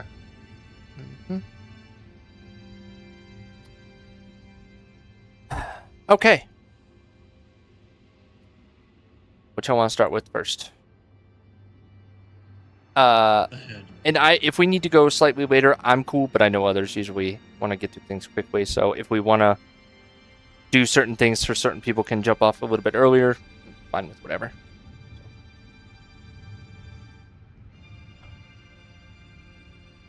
I'm good. I'm good to do the autopsy Okay. rules. Topsy. All right. So the two of you are going to be handling an aberrant body, which you... I guess it's not that strange that you have a decent amount of experience with this at this point. Oh, yeah. So you sanitize your working space. We'll say you set up a little quarantine area in the ship hull so you can dump all the goop out later. You place the body on the slab, and this body does have a head that was mildly caved in, if I recall correctly. I think we specifically grabbed the body that the mind flare, the head hadn't been caved in. This isn't right? the one that you Yeah. bonked to death. Yeah, No, okay. the other one. Toad did explicitly. Yeah. Yeah, one's not fit for science. Supposedly concave that fucking skull in. But the other Yeah. one was fine, yeah. Yeah. Yeah. Yeah. I think the Still, words were like smashed it beyond autopsy or some shit like that. I do believe Toad specified that that one was not to be kept Yeah, exactly. in medical autopsy service. Yeah. Love it. Okay. So, you have a body. You need to understand this alien nature. You need to understand the systems in place, and including the psionic nature of the matrix inside their brain. There's a lot of shit going on here. But we're going to simplify it into... we're going to do 2 rolls for each of you. You can roll your main roll twice, but if you roll something different, there's a chance you might get slightly different information. But I'll tell you right now, the results of these rolls are how long I let you look at the stat sheet. Mm. So, because I'm going to post it, Interesting. I'm going to post it, and then I'm just going to take it down.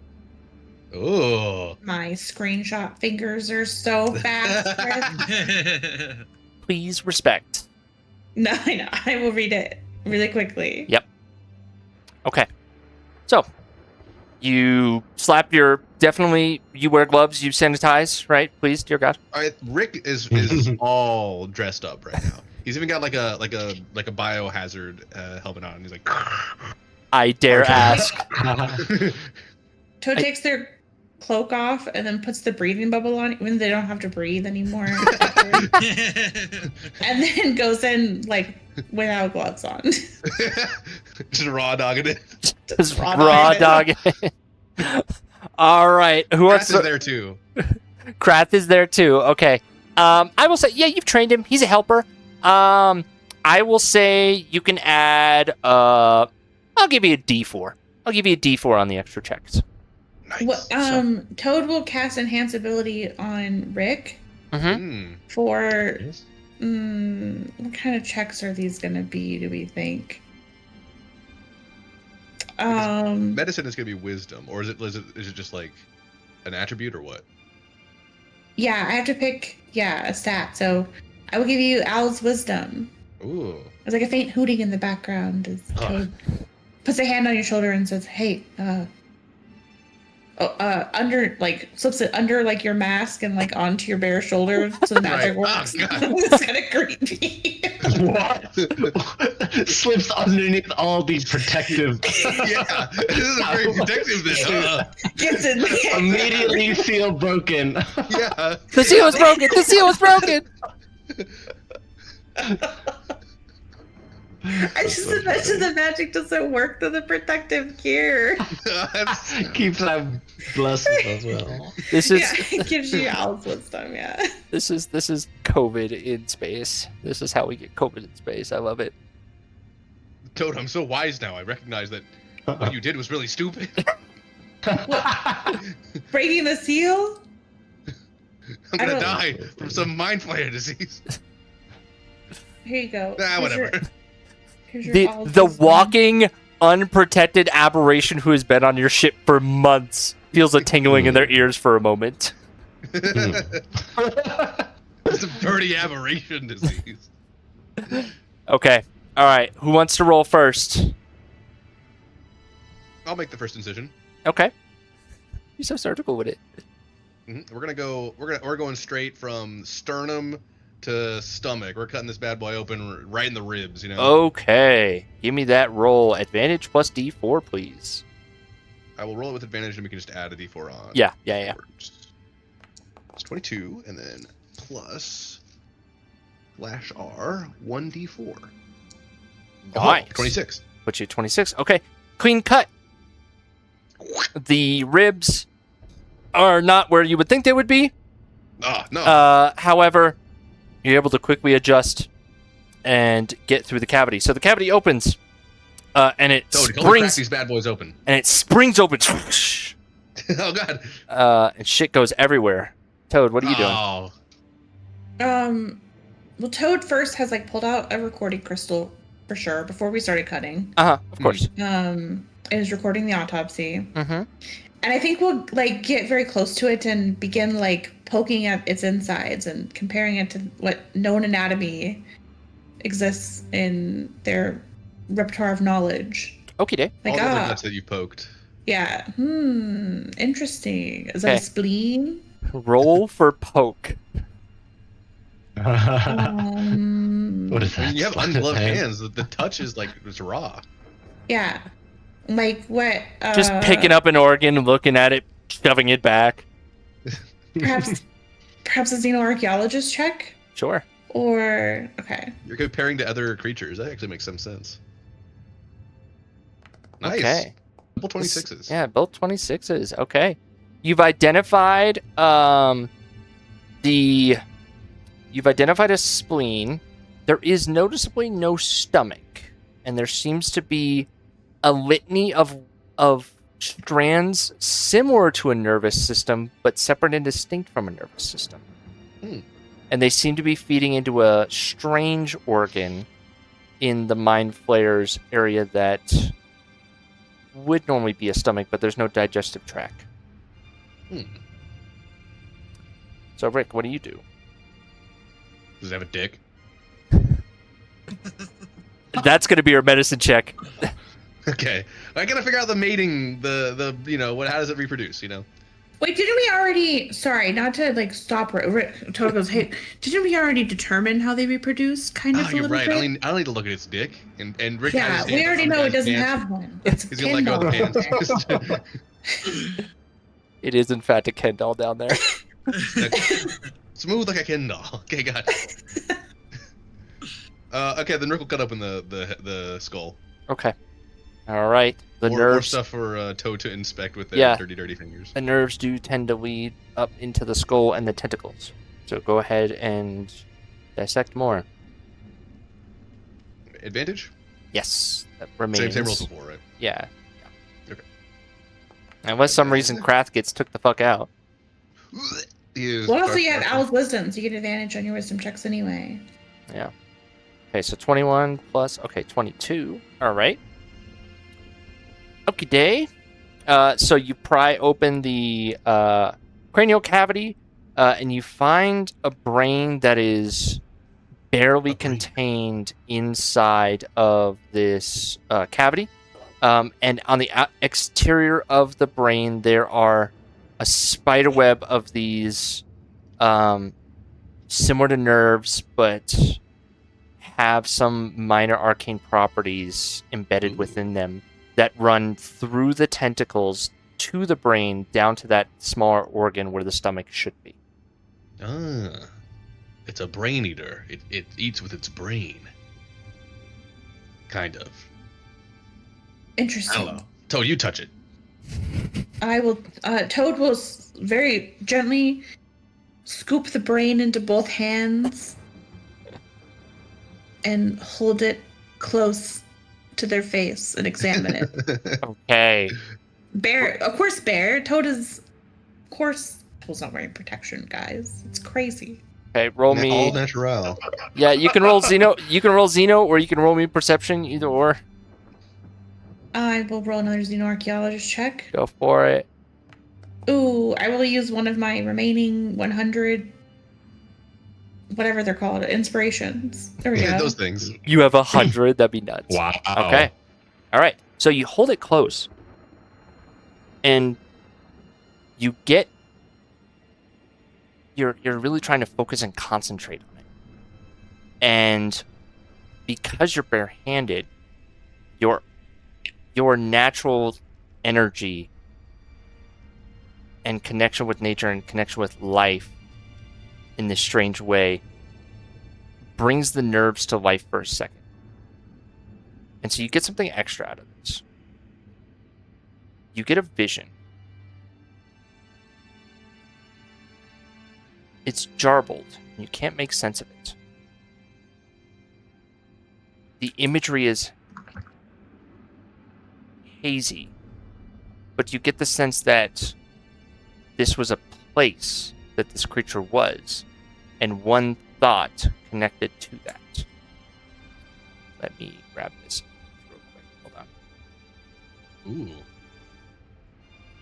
Getting some Prothean beacon visions here. Mm-hmm. Sure are. I've seen you been playing that, man. Mm-hmm. Yep, I got it on the mind. Uh-huh, I know you do. Which installment are you on? I'm just replaying the whole series, so I'm starting at 1. Okay, gotcha. Man, the Right. side quests in Mass Effect 1 are fucking ass, bro. Yeah, they are.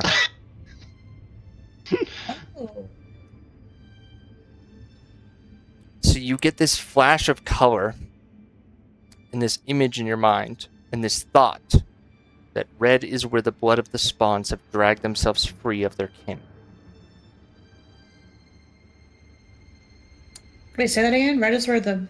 It's in handouts. Red is where the Oh. blood of the spawns have dragged themselves free of their kin.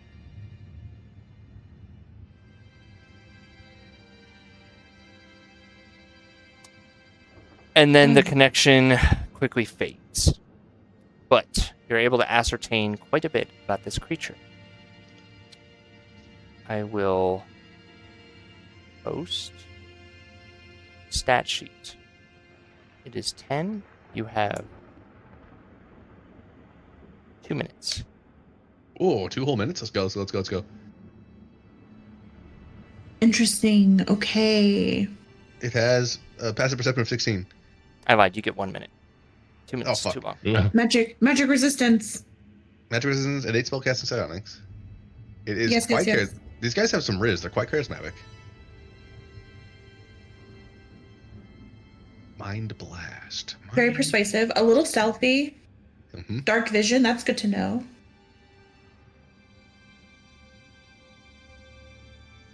Into 15 on mind blast. Okay, that's actually important to remember. Yeah, and 15 mind blast. It is important to remember. 71 HP also has a good number to remember. On all Very three healthy. knowledge, 19, it has 18, proficiency 17, saves, 16, 15, but no proficiencies for dex, strength, or con. Val's voice is in my head. It's so far away. 9, Like its mind is very strong, 7, but not so physically strong. 3, Yeah, they're nerds. 2, They're really intelligent. 1. Mind blast in 15. And they reproduce without dicks. No I dicks got that last involved. bit at the end. Smooth. Pick that one up on the stat sheet. We reiterate that at the top of the sheet and at the bottom of the sheet. Yep. Okay. Do we Surprised need? every time you read it. I have something to read at the end of the session. Do you want to call it now, or do you want to continue on? What are we doing with the mind player body? That's a good question. What you doing with the body? Toad, what do We- you want to do with the body? I guess we should incinerate it. Easy You enough. Taxidermy it. We had what to it? Taxidermy. We could Have a- we could mount its head on the front of our ship, To be a very small mount. like on a spike. Oh yeah, that'd be. I'll get tribal. Yeah, kind of brutal actually. We're trying to make friends with some of the mind players. Yeah, I'm about to say maybe not. Yeah, although maybe they wanted to know that Grex and his friends died. I don't know. No, let's burn it, I guess. Okay, fine. Unless you think it's edible. I Somewhere Valyria. don't want to eat anything that doesn't have a dick. What? So you only eat male animals? Those prairie oysters. Should I be vetting for that when I order food for us? I'm a male Skitarian, actually. Male Skitarian. All right, easy enough. The other aberrations were already incinerated, so you can dispose of the body. You can have a crew come and take and dispose of the body alongside the rest of the aberrations. So 2 giths Nice. come and board your ship to take that away. Chris, can I ask you something weird? What? Can Toad take some of the ashes of the incinerated mind flayer God. and take that? Make up. It's okay if the answer is no, but I think Toad is What just do you like, I want? wonder. The answer I is just let's. wonder. The answer is let's find out. Make a persuasion check on the Gith Yankee. Mortuary workers. Toad just walks up. Hey, so sorry. While you're burning them, can I please have some of the ashes? I need this. Mm, I just need a little bit. I just need a little vial's worth. sorry. Can I do an insight check to see if there's something I can persuade them with that give me advantage? You can try to sleight of hand it. Here, What's that? Toad Toad wants to know if a bribe would like work here. Okay, make an insight. Just throwing money at people. Toad has so much money. And no earthly attachment to it. You get the sense that when one of them leaves, the other one might take a couple gold to just take it out of their hands. Toad turns to the narc and says, "Hey, I think that Captain Quolos was looking for you." Oh, okay. Thank you for the information. Well, I'll help. I'll help. So I was just joking about the ashes. I'll help. Okay. The other one looks at you highly suspicious. Okay. When the narc leaves, Toad will pull out 5 gold and slip it to the Gith Yankee, and also a couple mushrooms. They're definitely more interested in the mushrooms. They pocket the mushrooms and walk out the room as the thing is finishing burning. Okay, I will collect 1 vial of ashes. Put it in your inventory. I'm not making it a separate Thank item. you. You gotta just note that down. Ashes. I'm putting it in my Notion notebook of all my alchemical Yeah, ingredients. you have so many things that I haven't created items for in my foundry. I don't even remember what randomness you have at this point. Well, So- it's funny because I have Rimmerez acid also. Oh yeah. And then I have some scaver blood Oh yeah, that stuff that was I haven't fun. used yet. Yeah. Some oil of slipperiness. Mm-hmm. Lots of stuff. Yeah. Mind flayer chunks. Mind flare chunks. All right. Autopsy complete. Anything else with that body? I think we're good there, right? Yeah. Okay. Yeah. All right. I am going to finish this here. I am going to tell you. I am going to give you a few things to consider for next session. Just roll it around in your brain. Your ship crew get paid. This one in particular, I wanted to offer to you to distribute in case you wanted to change the amount of pay. You receive 9,000 gold for your 30 non-officer crew members, so each of your 30 members get 300 gold. You can increase or decrease that. The minimum pay that they must receive is 150. The 300 is a bonus for services performed in a hostile environment. Deserve a little extra there. And then the other thing is where's it? The panic room. Here is what I whipped up when you undoubtedly ask about it. I'm gonna put this one in D&D downtime. Panic room. So that is the cost and what you need, right? So it's per square footage, and it can take up some cargo space. And each 5-foot square normally holds one person, but yeah, you have the room down in your ship hull. The more you use here, the less space you have for your other supplies down here, and your food, your water, your other things of that nature. But you can sit on that, you can discuss it, and think about it, or brain dump it and talk about it next week. Let me see if there's anything else I should give you. I think that's everything. Okay. Just one more thing.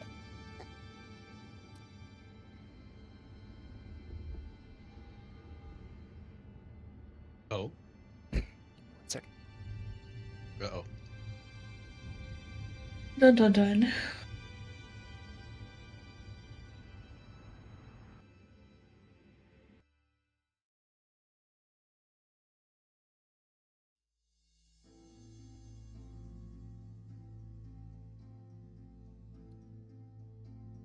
What you don't see as the battle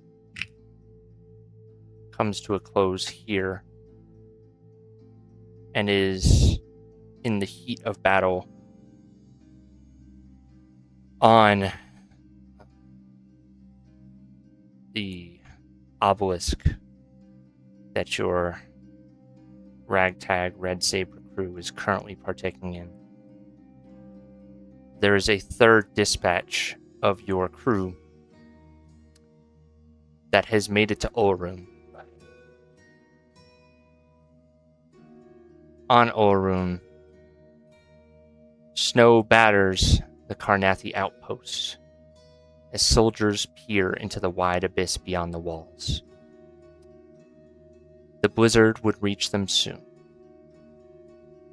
In the distance, their lookout spotted a dark cloud headed towards the soldiers from the mountains. Yetis. These colossal horrors of black shell and glacial bone, known in older ages as Tarrasques. Entire villages had vanished beneath their feet on this tundra wasteland. Inside the command tent, alchemist Metlev explains the desperate plan while green dragon shard fire flickers across the maps and explosive charges. Their shells cannot be pierced, she warned, but the seams beneath the neck and spine may break under enough arcane force. Beside her, Knight Arala promised her riders would get Tobrov close enough to plant the charges. The last known Loxodon simply rests his hands on his great axe and nods. Then let us hunt. His usually boisterous energy was nowhere to be seen here on this cold winter day.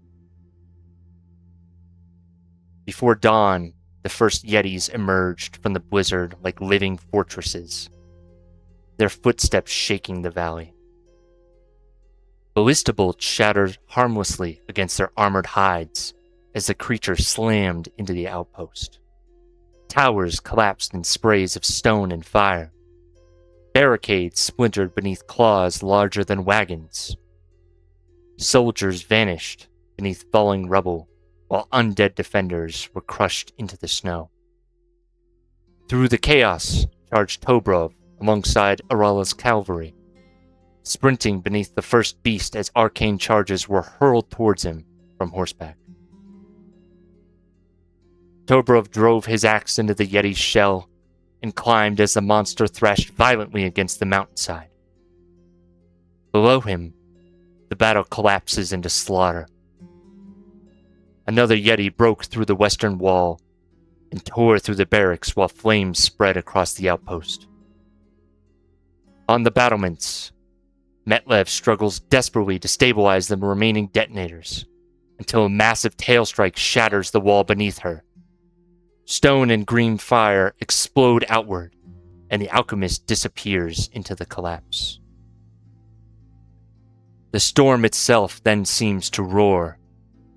One last Yeti breaks through the blizzard, slashing its huge claws and shattering the ballista in its path without slowing its pace. The surviving soldiers fall silent at the sight of this ancient legend. Tobrov looks back towards the burning outpost, where Knight Arala rallied wounded defenders among the ruins, turning towards the colossal beast before him with a fanaticism only his friends on the Dragonhawk had seen. The ultimate hunt. Blue sigils ignite across the charges Tobrov had planted.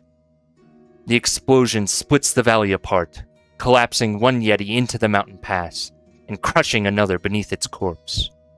But the ancient Yeti continues forward through fire and ruin through the shattered gates.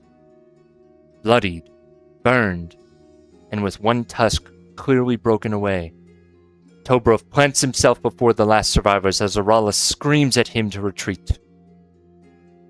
The Luxodon smiles and turns.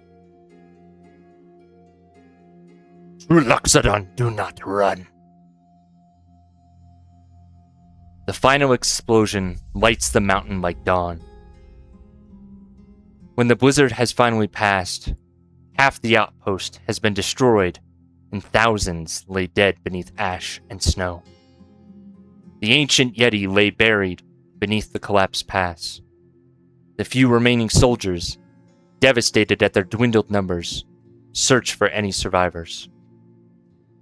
Of Tobrov, last of the Luxodon, nothing remains save the broken head of his axe protruding from the frozen earth besides the gate he died protecting. And that's where we'll end the session.